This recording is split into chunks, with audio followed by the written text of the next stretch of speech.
মাঠ জুড়ে ধান আবহাওয়া অনুকূলে থাকায় ফলনও হয়েছে ভালো। আর কদিন পরই মাঠের ধান উঠবে কৃষকের গোলায়।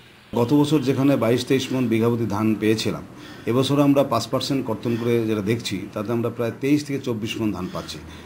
এছাড়াও কৃষকরা কিন্তু বাই প্রোডাক্ট হিসাবে কৃষকরা খড় পাচ্ছে, কুড়া পাচ্ছে।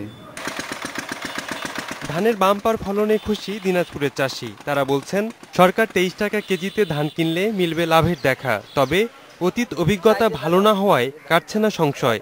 প্রতি ঘরে ঘরে কৃষকের কাছে কার্ড দিয়ে যাতে এই ধানটা সংগ্রহ করে, তাহলে কৃষক ন্যায্য মূল্য পাবে। 23 টাকা কৃষক যদি পায় তো লাভ হবে, আর কৃষক যদি 23 টাকা না পায় কোথায় থেকে লাভ হবে।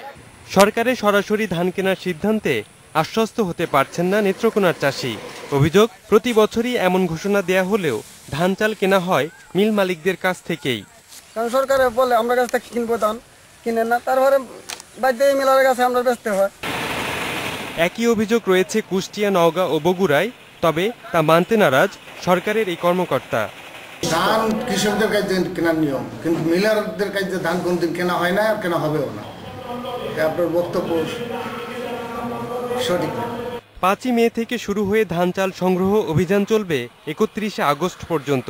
এবার 7 লাখ মেট্রিক টন ধান ও 13 লাখ মেট্রিক টন চাল কেনার ঘোষণা দিয়েছে সরকার। রাকিব খান, ইন্ডিপেন্ডেন্ট নিউজ।